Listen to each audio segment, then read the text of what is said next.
Step right up, dummies, and listen to the stupidest sports show on earth with Rodney Newpol and Tim Van Stratton.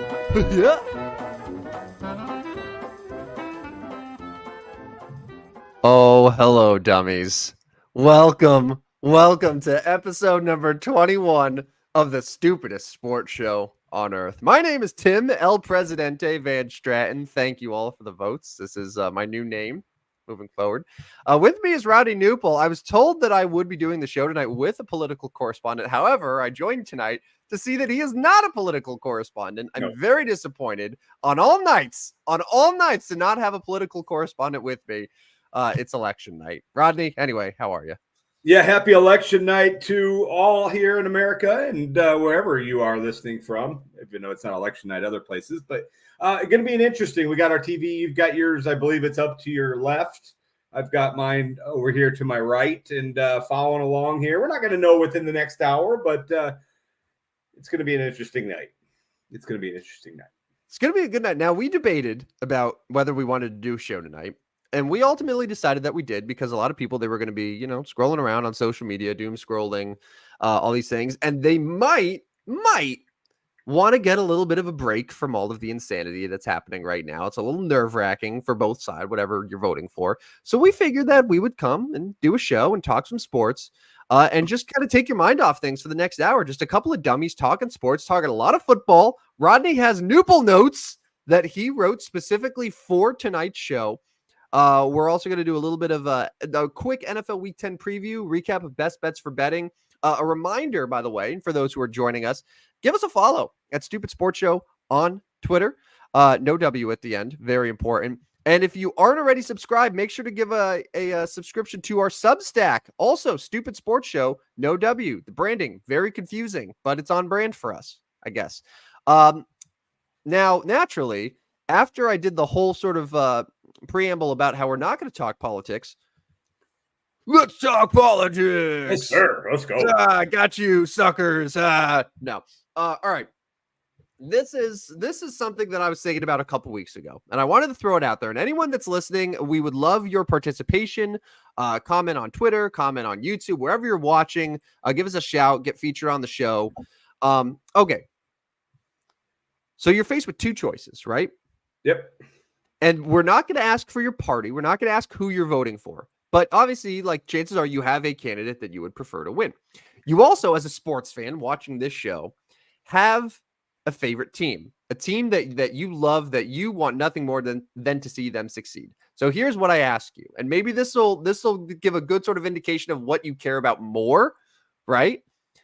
So you can either lose the presidential election, like your candidate that you really want to win the presidency tonight doesn't win, but your favorite sports team is guaranteed to win a championship at some point during that person's 4-year term in office. So you lose the election tonight, but your favorite team. So for me, I'll say like the Giants, right? Yeah. I know I'm getting a Giants Super Bowl in the next 4 years. Rodney knows he's getting, what do you want to say? Cardinals World Series, Kansas National Championship. You want to go? Yeah, Cardinal World Series for sure. All right. So Rodney's candidate loses tonight, but the Cardinals win a World Series in the next 4 years. Or candidate wins. Depending on how you feel, democracy is saved, whatever way you want to approach it. However, the caveat with that is that your favorite sports team is guaranteed to not win a championship. They can maybe even make the championship. They can make the playoffs, whatever, but they will not win a championship. Spoiler alert, over the next 4 years. So those are your two options. You basically win the election, but your team doesn't win, or vice versa. Yeah. What do you think about it? Yeah, pretty simple for me. My candidate loses. It's pretty simple for me. My candidate loses. My team wins the championship. I mean, it's pretty easy one. You knew this was my answer, being the meathead sports guy that I am. I think I gave it away in our group text today about what would mean more to me. So I will go with my candidate losing tonight. But by the time that the winning candidate is out of office, I've got another championship for my team. So easy one for me, but I'm guessing it's not going to be an easy choice for everybody. Well, that's what I'm saying. And like, again, you don't have to sit here and reveal who you're voting for. I'm sure you could reveal like who your favorite team is. And because there are sports fans, Rodney. So here's the thing.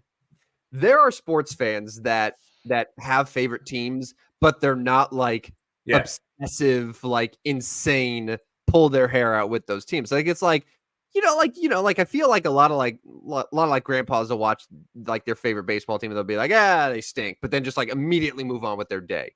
Right. Like when there's other fans that feel like it is their identity, right? And the same can be said about political choice. It's like there are people who, go into the election, they vote, they have their preference, and then it's like, okay, well, we'll see what happens. If we don't win, oh well. But there's others that are like, oh my God, we need to leave the country depending on the results. So like it tests that sort of level, and I think where you sort of stand on that scale is going to affect your answer here. So yeah, no, it'll be interesting to see. What are you doing? Okay, so I just want to clarify here. So your vote is for favorite sports team wins. You don't get the president you wanted. Correct. All right.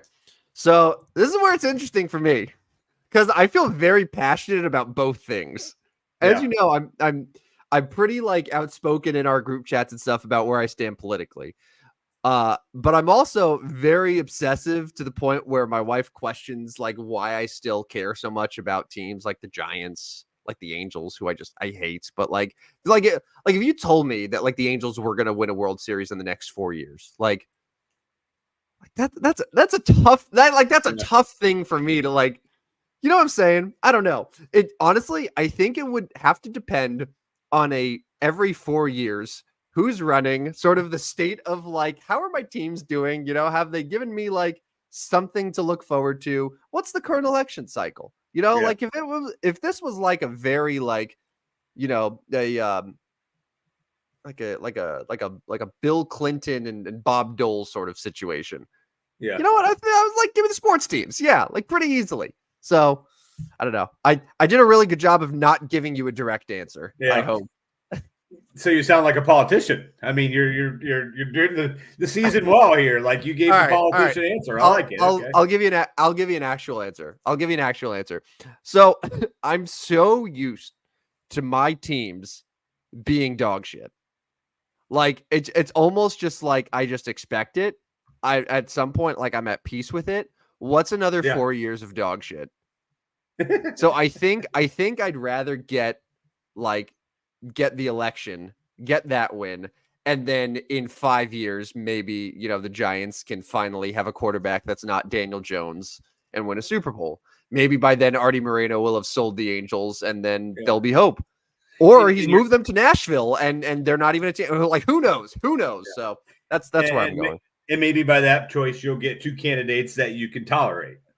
That's what I'm saying. Yeah. And then it's like, if that's the case, okay, do it. So it's tough though. It's tough. It depends on the candidates. It depends on the teams. Depends on where they are. Like I have all these things. It's not just like clear cut answer for me. I'll lean election just to be a little different too. Right. But no, I understand your reasoning, and I'm not at all surprised by it. That I wouldn't. Cardinals World Series, even though they just won like within the last 15 years. You've seen how many Cardinals World Series in your lifetime? Well, technically 3, but the first one I was 2 months old. So unfortunately, the good news is I've seen like all my favorite teams win a championship in my lifetime. I feel like I'm so young at this point. It would be great to happen again. Now, what if it was like Bradley basketball winning a national championship? Oh, you're changing you're taking Bradley basketball. We could do what honestly we could have. I'm wearing my Bradley shirt here, as you can see. There you go. We can do whatever we want to this country for the next 4 years if it means Bradley basketball. I'm serious. If the Bradley Braves win a national championship, you can have whatever. I'm good. Yeah. I'm all good. Any politician can do whatever they want for the next 4 years. At that point, just turn it into a zombie apocalypse. I'll let myself get bit. I'll become a zombie. I'm good. That's all I needed. Yep. That's it. That's my answer. Off to a 1-0 start are those Bradley Braves. 79 in Ken Palm. I don't want to alarm you, but there's someone I saw on Twitter. Do you follow a guy named Ryan Hammer? He does a lot of really good I social know he is. media Yeah. content. Yeah. So he posted some bold predictions on Monday before the college basketball season began. And one of his was that Bradley would lose fewer than 5 games this year. Ooh. Okay. Okay. Like that seems optimistic for Yeah. me. However, like it's they're a team that is getting more sort of like attention. Like Yeah. I've seen, like, the Athletic posted a thing. They had a round table and they were asking who's the mid-major team that you're most excited about, and one of them said Bradley. Like they're getting sort of that buzz. So it's possible. I'm just Yeah. saying. Yeah. No, they're like number 2 in the mid-major poll, right behind the Antelopes of Grand Canyon. Yeah, which I don't even know who made that poll. Like it could have just been some Yeah. content farm, whatever. Like I don't even know if it was an actual person, but I don't care. It was Yeah, it doesn't awesome. matter. It doesn't matter. They're number 2 in the mid-major rankings. I can't emphasize enough how awful they were for all 4 years that I went there. Yeah. I didn't get to enjoy any of this. So I'm like living vicariously now through the students that are going there and through the program now. And it's great to see, because I went there. I feel legitimate to just like live and die with them. It's awesome. So yeah, there you go. That's officially my answer. I think my other pro sports teams, they could be shit for the next 4 years. I'm good with it. But Bradley Right. basketball, if you give me a natty, Got it. I'm good. All right. Move ahead to week 9, or talk a little NFL week 9 here. Why don't we? So let's talk with the Bears here. Let's stick with the Bears. Like, okay, so the Bears love is over, right? Like the honeymoon, the Caleb Williams is going to torch the NFL. All that's over, right? I mean, Bears are in trouble now. Yeah, and it's funny. It's the same exact thing that they've had plaguing them for the last few years. It's they get a young coach with or they get a young quarterback with promise, but then they saddle him with a head coach that's not equipped for him. Yeah. Goes bad. Move on from the coach. And then they try to make it work. Spend the next couple years trying to make it work. But then at that point, the quarterback's confidence is ruined. He's gone. Happened with Trubisky. Happened with Fields. Now, Caleb Williams is unquestionably the best quarterback prospect that they've ever had. Yeah. It's way better than Trubisky. Way better than Fields. I mean, we talk about how Justin Fields was so great. Justin Fields was what, the 4th quarterback taken in that draft? 4th or 5th? I think it was 4th. It was 4th, right. So it's not like he was a slam dunk the way that Caleb Williams is. Like Caleb Williams would go number 1 in probably 90% of all NFL drafts ever, right? Guy was a great prospect. So instead of doing everything they can to surround him with an ability to succeed, what they do is they keep Matt Eberflus, who in 2 years has shown you nothing. He's a defensive head coach, so he's not a guy that's going to develop your quarterback. They spent their assets trying to get receivers, right? When they already had DJ Moore, who was young, when they drafted Roma Dunze, but they decided, hey, let's go ahead and get Keenan Allen anyway. They extended Cole Kmet, who's been very shaky. They signed DeAndre Swift. They did all these things, but they forgot about the offensive line. The offensive line that's been bad the last couple of years, they said, you know what, let's run that back, because that won't be a problem. And now Caleb Williams is running for his life. He took another few sacks against Arizona. Like, the Cardinals don't have a good pass rush. They shouldn't, but they did. Right. And it's the same thing that we saw week 2 against Houston, where we were watching that game. We're like, Caleb's not going to make it this season. Like, he's not at that rate. So, like, it's the same thing. So what's going to happen is they're going to finish with 7-8 wins, right? It's going to be last place in that division. They're going to fire Eberflus. They're going to try to find a coach to try to salvage this thing. But then at that point, like, how soon can Caleb develop and get you where he needs to go? He could still be a good quarterback, but he's way behind Jane Daniels, and honestly, Drake May's showing you a lot already in a much worse spot in New England. So I don't know. I don't know what they do, but it's typical Bears for me. Looking at the rest of the NFL week 9, like there's not a single score. There's not a single score that happened in week 9 that I'm surprised by. Well, all the favorites won except New Orleans. Yeah, not a single score I'm surprised by. Obviously, the Rams Seahawks was a fun game. Colts Vikings was competitive. Last night's Bucks Chiefs was competitive. Bills Dolphins were competitive. But like all these games went the way of most of the favorites. I do got to say, so our system play did cover They did. the plus 3.5. They did. I did come on record, and I took them on our Substack, taking them straight up money line. That did not happen. But if we're talking cover, they did cover. There is no system play this week, unfortunately. So the system play, for those that don't know, is taking the team that just played Detroit to lose. That was Tennessee, who got housed by the Lions. They were hosting the Patriots.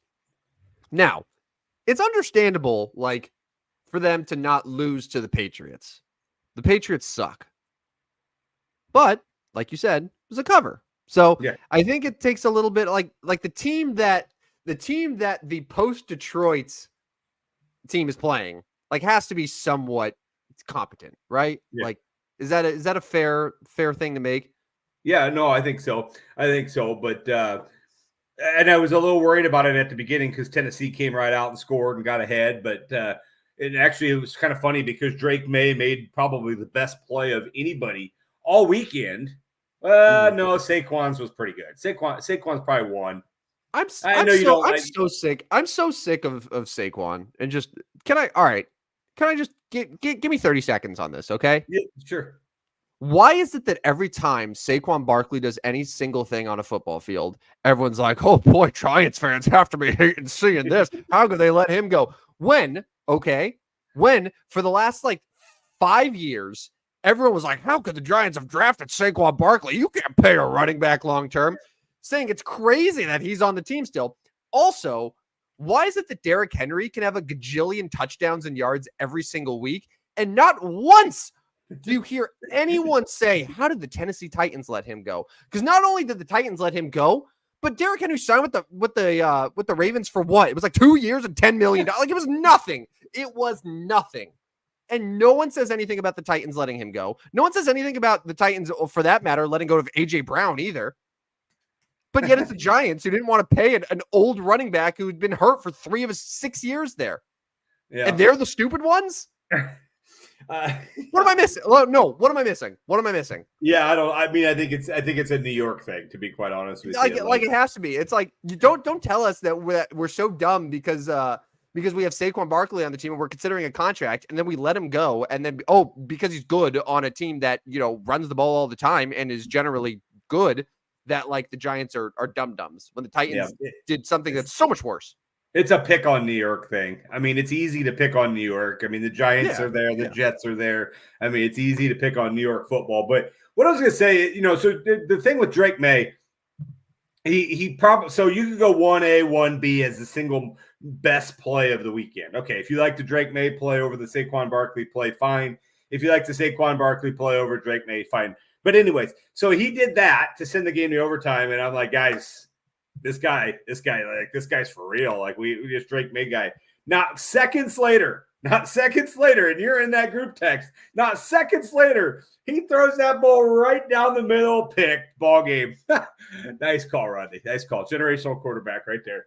I'm like, I don't even know what I said. I was like, are we sure this isn't the best quarterback of the draft? Yes.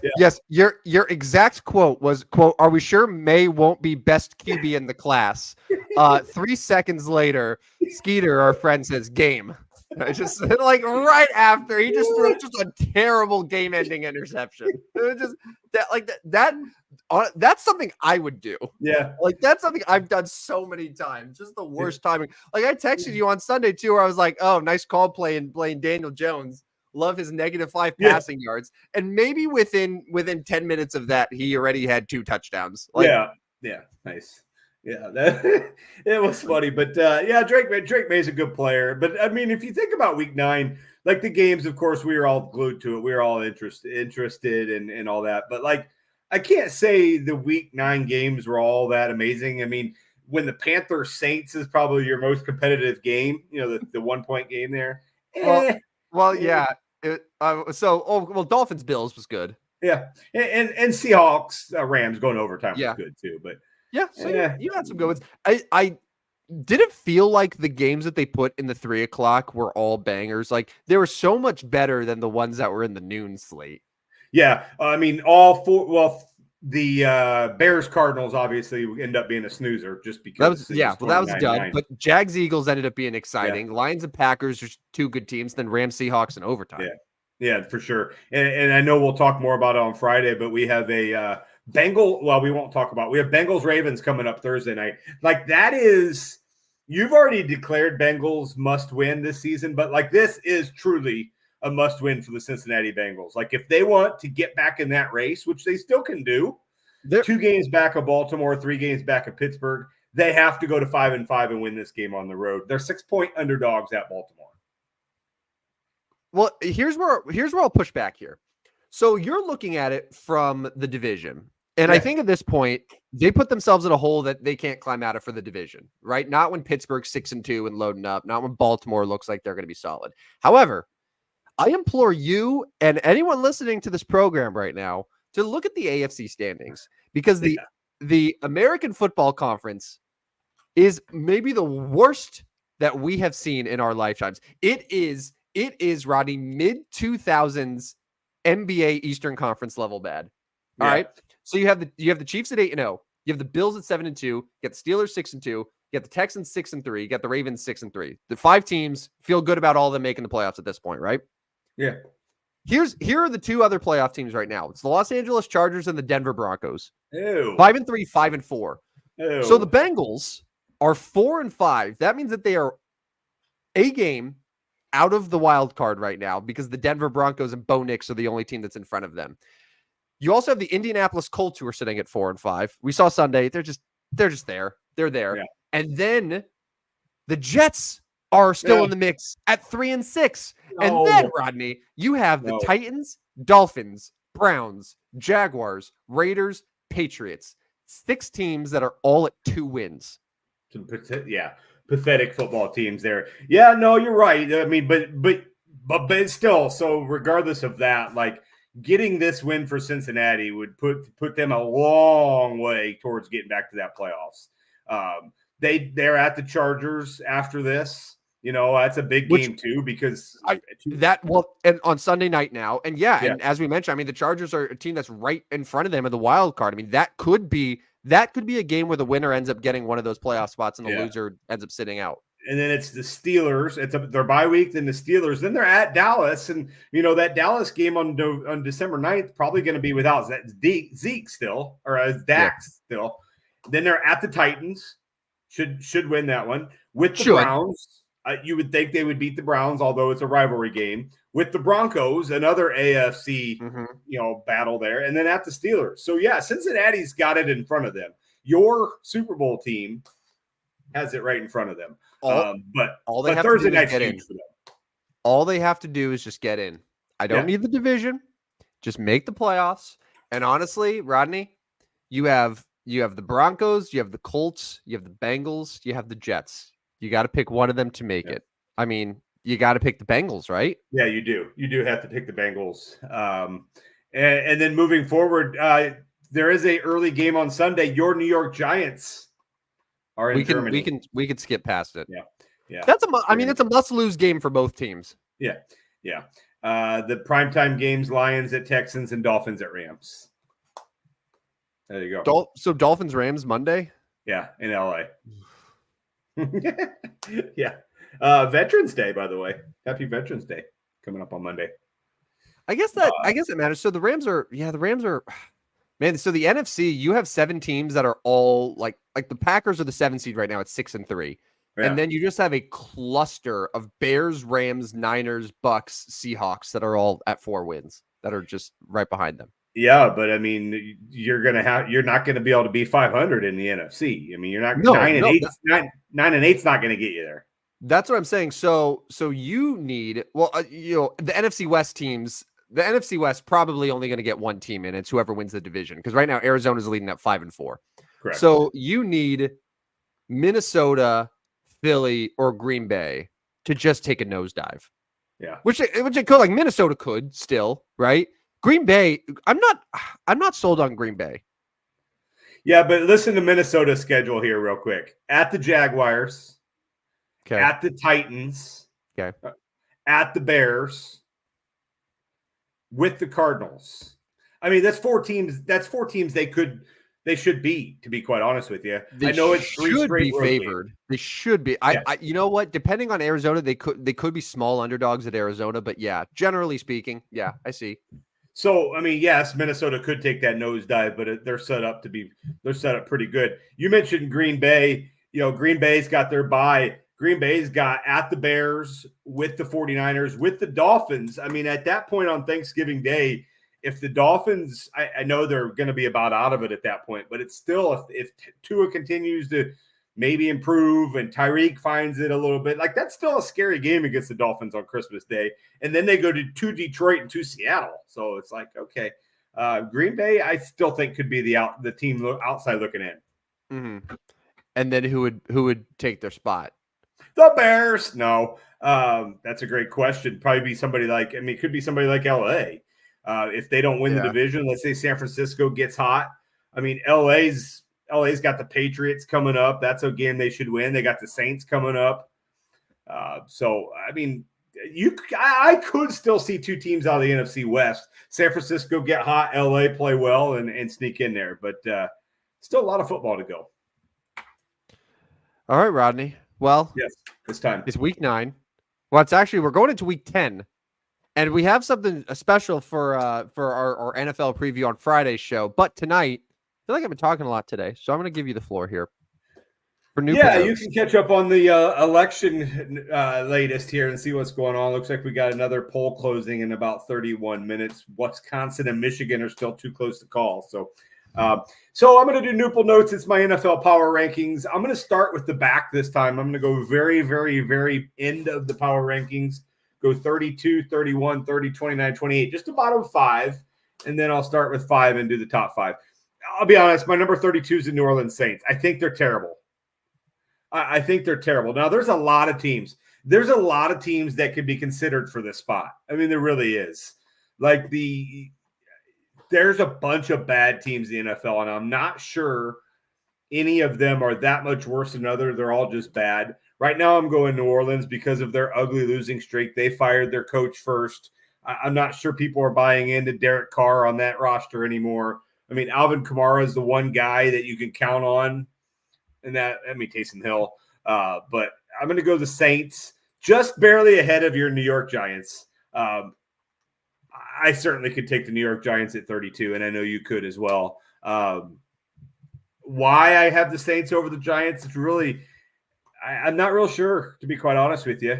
I feel like the Giants' defense is better than the Saints. Maybe? Question mark? I don't know. I would say that. Yeah. I'll go 31 there. New England Patriots coming in at 30. Now, that's a team that still could be on the rise from 30. Now, their ceiling is probably more like 25. Like, they're probably not any better than like 25 this year. Drake May's doing fine. He doesn't have any weapons per se. Ramondre Stevenson, bless his heart, is fine. But I'm going to put them at 30. This is the team that actually could be 32 as well. Like, the Vegas Raiders are terrible. They're in turmoil. The Antonio Pierce situation is not going well for him. They don't have a quarterback. They really don't have a running back. They have a tight end. They don't really have any top receivers. Like, this is actually probably our 32nd best team. I mean, to be quite honest with you. You're talking about them, and you're like, you know what? Maybe I messed up these Newple notes a bit. But I'm going 29 for the Vegas Raiders. 28 only because they won a game last week. And when you win a game, you move up the rankings. That's how it works, right? Carolina Panthers, 28, sure. Well, the Titans shot up the list of your Newple notes, apparently. Yeah, they've moved out of the top. They've moved out of the bottom 5. They beat the Patriots. So, all right. So if Giants beat the Panthers in Germany, which they're like a 5-point favorite or something. Yeah. So do the Giants then, do they just swap places? Or does it, how are you going to judge that? Well, we'll see. The Raiders are off this week. So yeah, Giants could conceivably move ahead of the Raiders. Yes. Patriots are at the Bears. They're probably going to lose that one. So yeah, I got room for the Giants to move from 31 to 28 this week. Huge There's a game. Well, now I'm yeah. all in. Now There's I'm an interested. opportunity. There's an opportunity knocking for them. Their Saints. I'm guessing they're off since they fired their coach, right? No, they are hosting the Atlanta Falcons. They're going to lose that game, so they're going to Ooh. stick at 32. They're not beating Kirk. All right, let's go to the top five. I'm going to start with 5 this time, and much to your chagrin, I'm going to take the Philadelphia Eagles at 5. I still think this is a really good football team. I know you don't. I know you don't think they're well coached. I know they almost blew a game to the Jacksonville Jaguars, but I feel like the Eagles still don't try half the time. And obviously that's a problem. That could be a problem because you're going to have to put forth all your effort to win games in the playoffs. But I still think this is a very talented team. I'm going 5 for the Philadelphia Eagles. Tell me why I'm wrong here. Watch them play football. Yeah. So you're putting the division leaders, Commanders, ahead of them, right?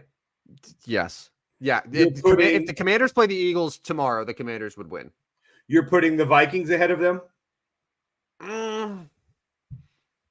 All right. Without spoiling the teams that you have. Yeah. I would take the Commanders ahead of them. I'd probably take the Falcons ahead of them. All right.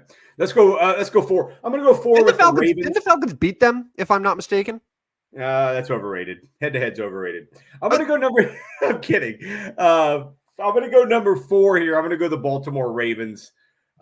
Really mostly just because they had those 2 kind of oopsies. They've had 3 oopsies. They've lost 3 games. I'm not sure how they lost at the Browns. Like, that to me probably doesn't mean as much as it should. Yes, a loss is a loss in the NFL. Like, you shouldn't lose. But, like, I dropped them because of that. They're still a really good football team. I mean, this is still a Super Bowl team, 100%, right? You agree with that? Like, Baltimore Ravens are 100% still a Super Bowl team.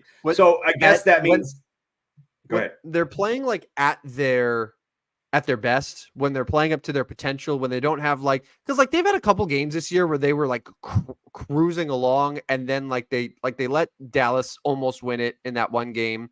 They let Tampa Bay somehow get it to like a possession on Monday Night Football. Like, they'll have some of those things, but like if they're just like if they got their foot on the gas, like I have a hard time believing that teams are going to beat them. Yeah, no, you're 100% right. They're right. They're number 4 right now because I feel like these 3 teams ahead of them maybe play in a little more consistently. I don't know. Buffalo Bills have won 4 in a row. I'll take them at number 3. If you remember right, Bills, Eagles are still my Super Bowl pick. Like, I mean, okay, so my Super Bowl picks are obviously still much intact here. I know we can argue the Eagles, but like they are still a playoff team. They are still a divisional contender. So Bills, Eagles, still my pick. Bills are going to run away with the AFC East. That's almost a given. Josh Allen is the big factor here. Number 2, I'll go the Detroit Lions. And so we know who number 1 is. And like, you can't put the Lions 1 when the Chiefs haven't lost a game, right? Like the Lions got to be 2 because the Chiefs are 8-0. Do we think the Chiefs are okay? So if they played on a neutral field tomorrow, who wins? Chiefs, Lions? Honestly, I'll probably take the Detroit Lions. I'm probably taking the Detroit Lions. Now, granted, is it on turf or is it on grass? Because I think that could make a big difference as well. Where's the Super Bowl at this year? Is it New Orleans? Turf. Yeah. So, okay. So, I mean, if it's a turf, I'm probably taking the Detroit Lions. I'm going to be quite honest with you. If it's grass, I'm probably taking the Kansas City Chiefs.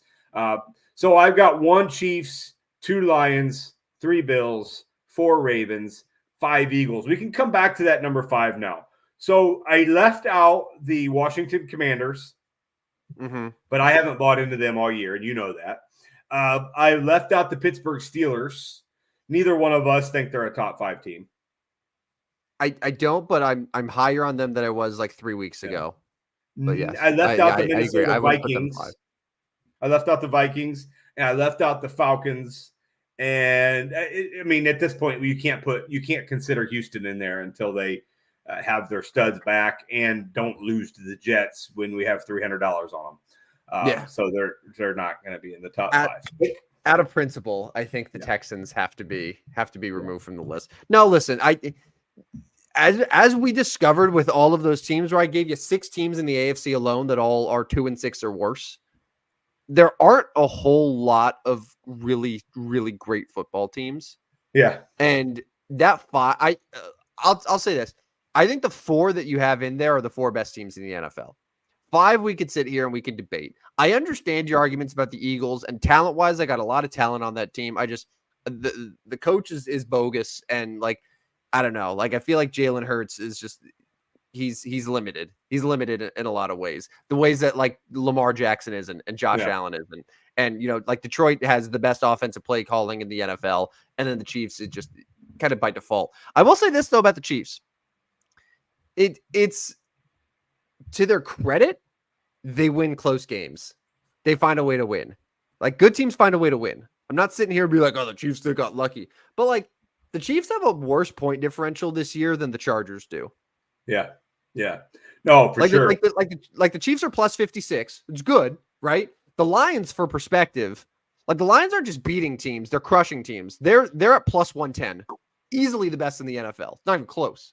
So, like, if we look at it through that metric of like how much you're dominating teams, like, and the one team that Detroit lost to, right?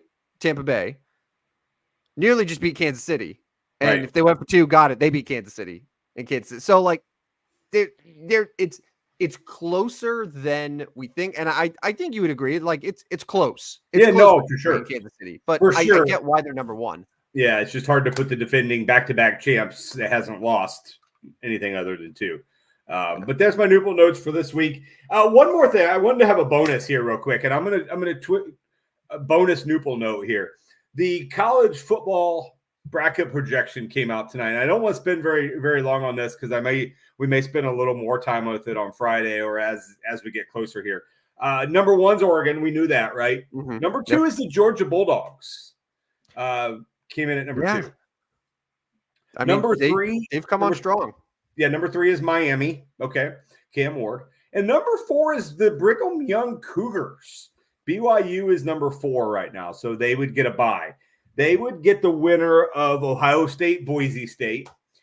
So I think most people would think Ohio State can go to BYU and win that second round game, right? Like Ohio State would have to go all the way out to Provo and beat BYU. I think they're going to do so. But Ohio State would have to get past Ashton Genty first, which certainly wouldn't be that easy. Now, one more thought. Boise State upsets Ohio State. Boise State at Brigham Young. How about a little regional rivalry there? And one of those teams would be guaranteed in the Final Four. Correct. Which would be fun. Yes. What I was going to ask though is, so the CFP rankings have BYU 9. So then why are they 4th in the bracket? That's what the that's what the committee has, I guess. I don't know. That's what I was trying to figure out. Like, I was confused by that because I got the thing. It was like the CFP rankings. It was Oregon, Ohio State, Georgia, Miami. 1, 2, 3, 4. But then BYU is suddenly at 4 in the quarterfinals. So Indiana would play Tennessee in the 8-9 game with the winner playing Oregon. Could be a Big Ten battle there. And Oregon, Indiana could be in the Big Ten championship. So you could see 2 matchups there between Indiana and Oregon. Alabama, Texas. That'd be good. Okay, yeah. So got some clarification here. So they would be the Big 12 champ, BYU. Oh, so yeah. Power 5. Champ, so they get the bye. So that makes sense. Yeah. Okay. Power. Yeah, I should have known. Like I was going crazy. I was trying to figure out why it was like that. So there you go. That makes more sense now. So I mean that would be huge for BYU to get that bye, and then Alabama, Texas would play first round with the winner playing Miami.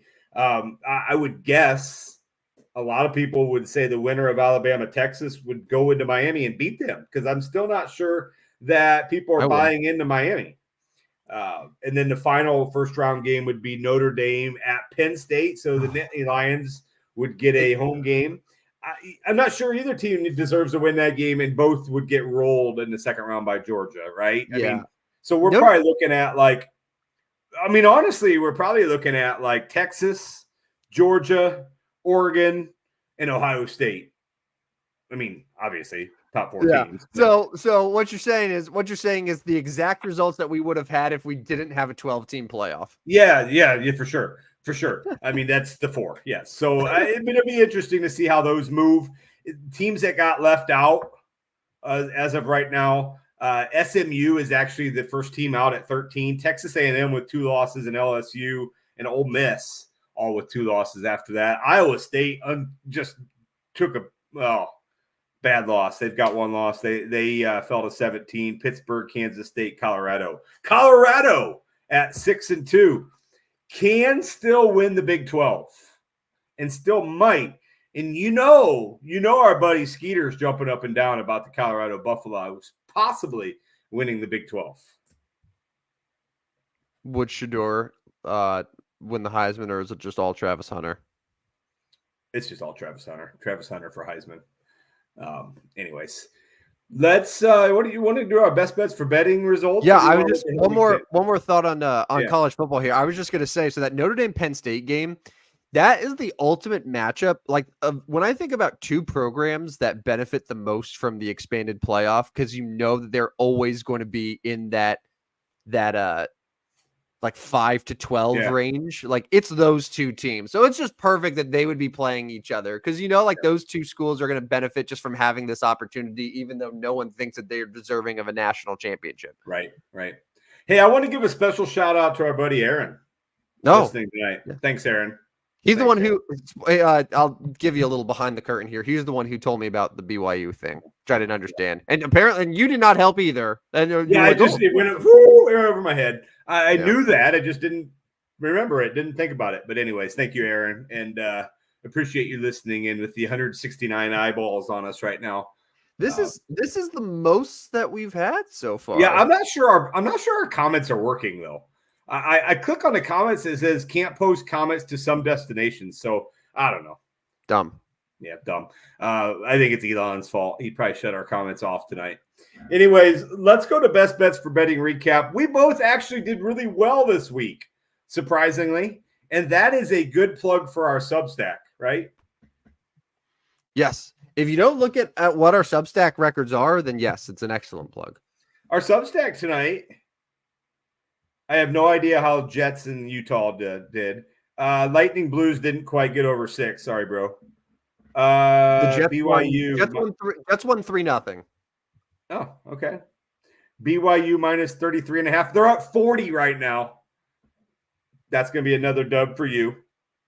And Miami Ball State under 48. So listen, I just saw that Miami Ball State are now at 45 with 11 minutes to go.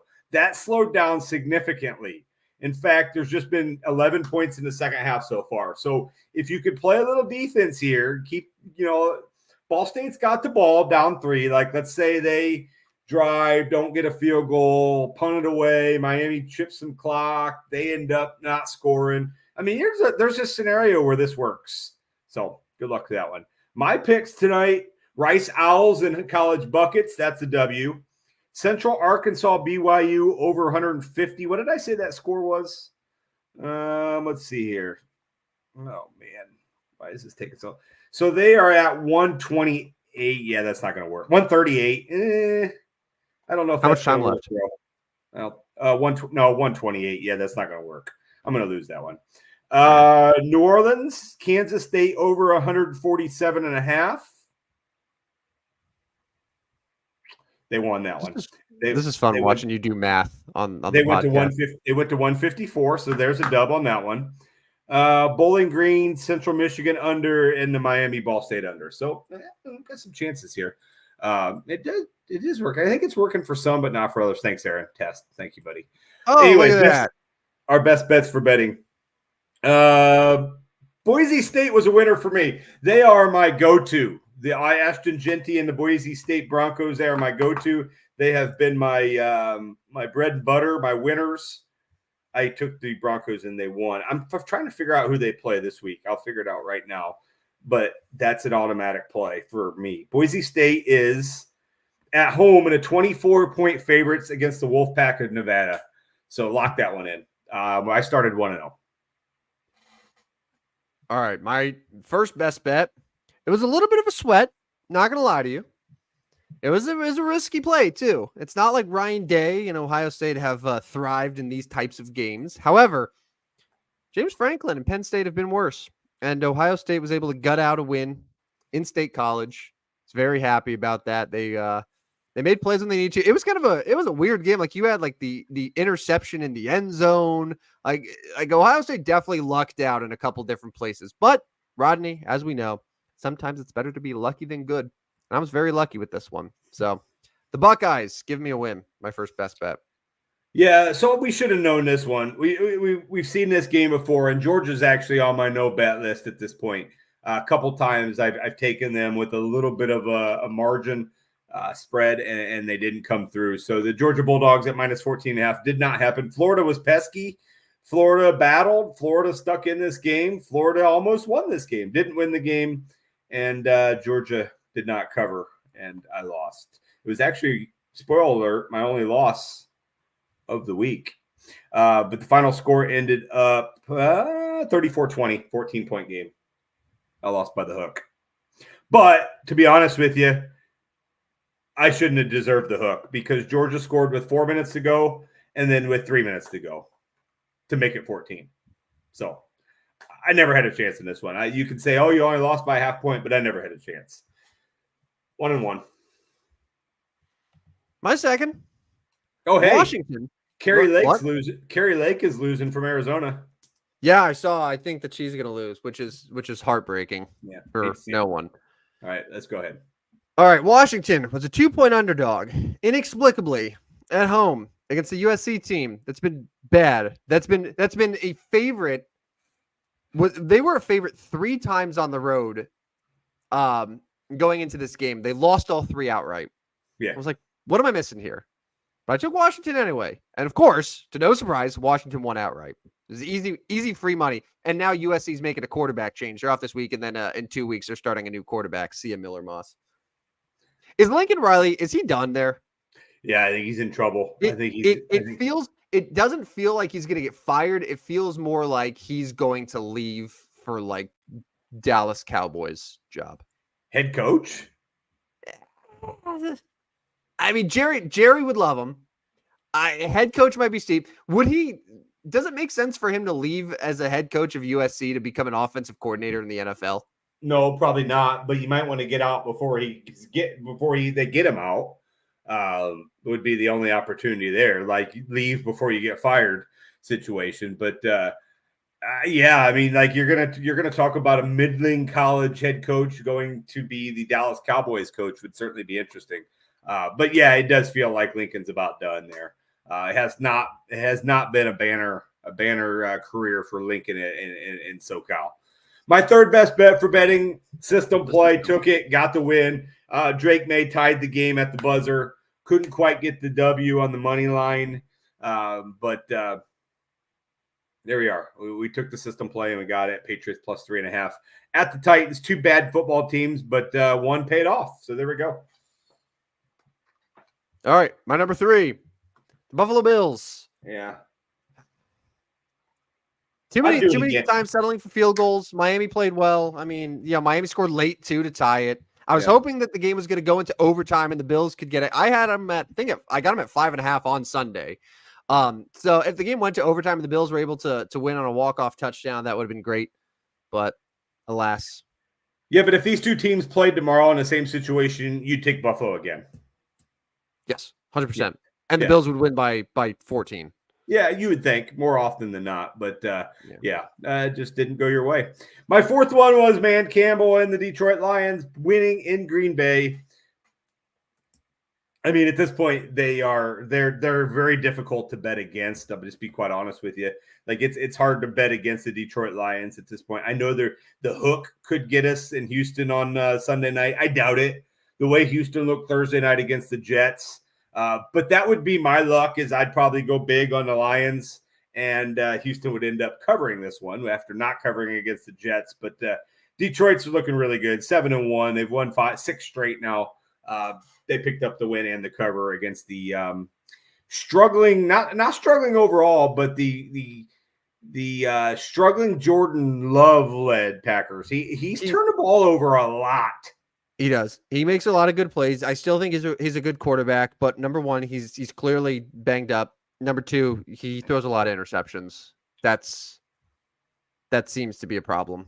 Yeah. Maybe it'll get fixed. We'll see. But yeah, that might be their downfall.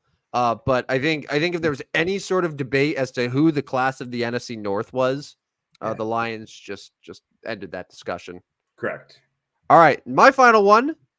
Rodney, you and I both were very invested in this game. We were very much pulling for the Rams. It was a tough one. Went to overtime.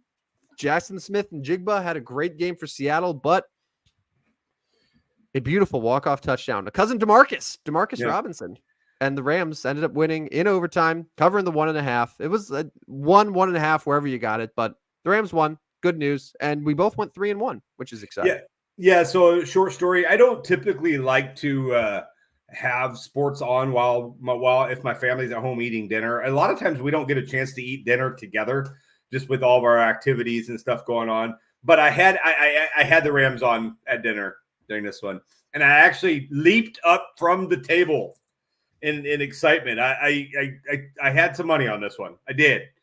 I liked the Rams a lot in this one, and thank you, because dinner wasn't going to taste as good if Seattle would have won. I really felt doomed when Seattle tied it, though. I really did, because I was like, gosh, dang it, they had their chance. They tied the game. Seattle got the ball first. They had the ball first, and I thought they were going to get it, but didn't. I think if I remember right, the Rams got a 4th down stop and then went down the field and scored. So yes, thank you, Rams, for winning that game, and you made dinner nice and tasty that night. So both of us went 3-1. That puts me at 22-15-2. That's pretty good, man. Very good. Very good record. Pretty good. My Substack's not quite as good. I've really kind of hit a tailspin over the last few days. I'm going to get back on track. I'm really studying these college bucket games, so I'm going to start giving you some of those. 22-15-2 for me. You, on the other hand, irrelevant. Listen. Everyone likes a good comeback story, right?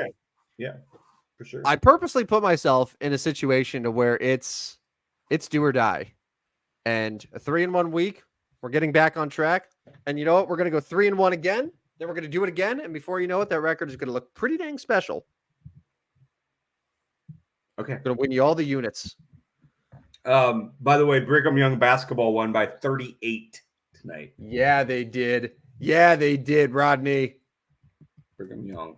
Good work. I love that we can just bet on schools like Brigham Young and like Holy Cross and all these things. Like that's what makes America great, you know? That's correct. I think I told you in the group chat, I had 55 college basketball bets yesterday. Oh. Here are some of the names. Here are some of the teams: Presbyterian, Lipscomb, Canisius, Morehead State, Nichols.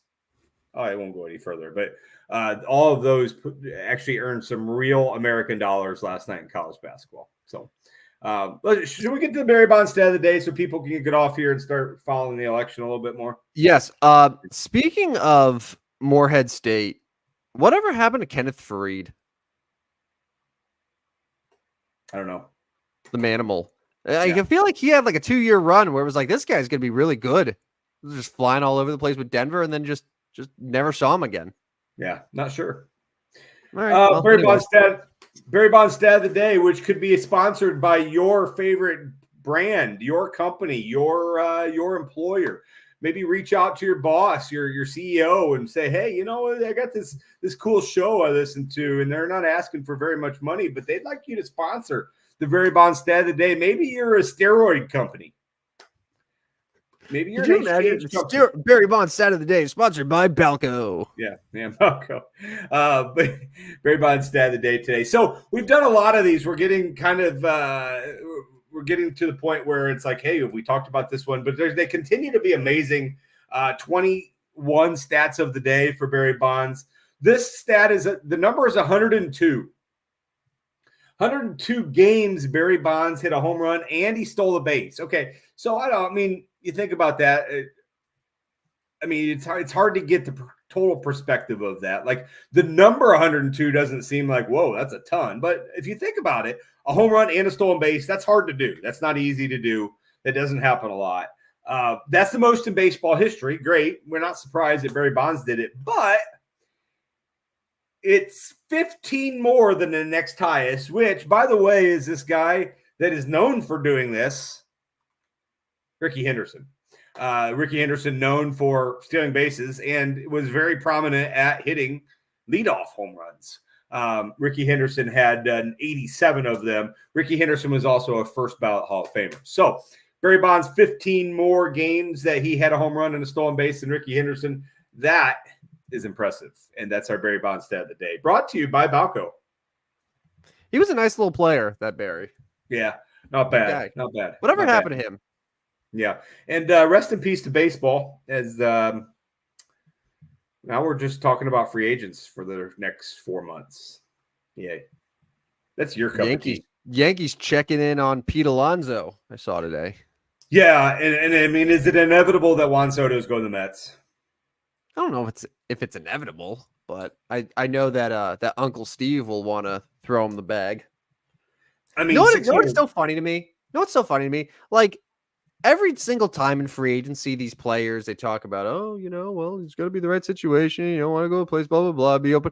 Like, but it's like they just go whatever team pays them the most money. Like, that's just what it is. Correct. And that's what, I mean, that's what they're doing. That's what they should just go ahead and say. Just be honest. Like, man, I'm going to go to whoever wants to pay me. Because that's what they're going to do. But yeah, I think Juan Soto is going to the Mets, and my Cardinals just continue to shed money and not add money. So it'll be interesting to see what that roster looks like once about January gets here. Major League Baseball, rest in peace, though. College basketball is back. We're gonna have to do some college basketball talk here eventually, but right now we're in the prime of the NFL. So, well, as Bradley continues to ascend up the rankings, I'm sure that we'll be talking plenty of them. Man, the first show that we do once Bradley cracks the AP top 25 is gonna feed families. So college basketball, Kansas, North Carolina, big game on Friday night. Ooh, that's a fun one. That's a good one. It is fun. Is it neutral court or is it in Chapel Hill? No, I think it's in Lawrence at the Fog. Yeah. Kansas gets to host them, Allen Fieldhouse. It's an ESPN2 game. That is a rematch of the 2022 national championship game where Kansas famously came from behind. Right now, it's number 1 Jayhawks against number 9 North Carolina. Should be a good game in that one. We saw the big ranked game last night. How about that? Nice job, Baylor. Way to show up. Baylor Bears. Gonzaga won by only 38 points. You know Gonzaga what's funny? Scored 101 points on Baylor in a top 10 matchup. So what did you say, 38 or 48? They won by 38 points. Okay, so Gonzaga wins by 38 points. By all accounts, it should be a demoralizing loss for Baylor. However, them killing Mark Few's kid on that dunk almost feels like it neutralized the loss. Now I feel like both teams have exited with 0-0 records. Like, it just they cancel each other out. I got that feeling where it's like, I don't know how Gonzaga can celebrate this win when their teammate, the coach's son, died on the court in garbage time. Now, real quick, if you're in Waco, Texas, obviously a Baylor fan, like maybe you have a little bit of concern, and you probably should have concern. You got John Calipari in Arkansas coming on Saturday, which means you obviously there's a chance for 0-2. But that we talked about this a couple weeks ago, like they're going to have to go like 0-6 before they're really in jeopardy. I mean, they started as a top 10 team. Like, it's really hard for college basketball top 10 teams to like fall out of like complete, you're not making the tournament. As we talked about before, like Jim Boeheim's Syracuse team literally went like 17-15. So Baylor Bears, you'll be fine. You're still going to the dance, even though you got beat by 38 and killed Mark Few's son. On that note, let's get out of here, Rodney. Let's do. Reminder that you can follow us. Thank you to everyone who watched the show tonight. I know that there are a lot of other things going on, like Maction. That's it, right? I think I missed. Oh, some NHL as well. But thanks for hanging out with us. Follow us at Stupid Sports Show on Twitter. If you miss any of the show or you want to go back and listen to other shows, which at this point, like if you want to go back and listen to us preview week 4 of the NFL season, like good on you. Yeah. I wouldn't, but you can. I'm sure we talk about plenty of fun things that have like sort of evergreen value, right? Like it's not just. I'd like to think so. Yeah. I don't know. Oh, I think so. Yeah. Well, if you want to listen, Spotify, Apple, iHeart, go ahead and listen. And as Rodney alluded to with the Barry Bonds stat, if you are with Balco or another company and you want to sponsor segments like Barry Bonds stat of the day, like best bets for betting, like the name of this damn show, the stupidest sports show on earth, reach out to either myself or Rodney, and we'll hook you up. We'll talk to you, and we'll make it happen. We make deals happen. We are savvy dummies who know how to make deals. That's right. That's right. We'll be on Friday morning, 8:00 Central Time. Looking forward to it. Maybe we'll have a president by then. Maybe. Yeah. And it's me, El Presidente. You're welcome. My first law is that would have been a fun question today, Rodney. Like if you were president, what would be your first law that you enact that's like sports related? Yeah, it would be good. That'd be a good one. That would be a good question. I'll have to think about that one. Maybe we can bring that back for Friday. Maybe that's Friday. All right. We got 2 days to think on it. All right, good. Yeah.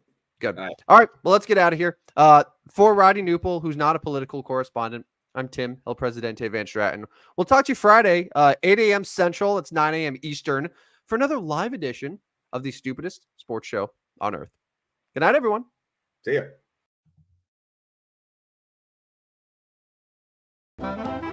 Step right up, dummies, and listen to the stupidest sports show on earth with Rodney Newpol and Tim Van Straten.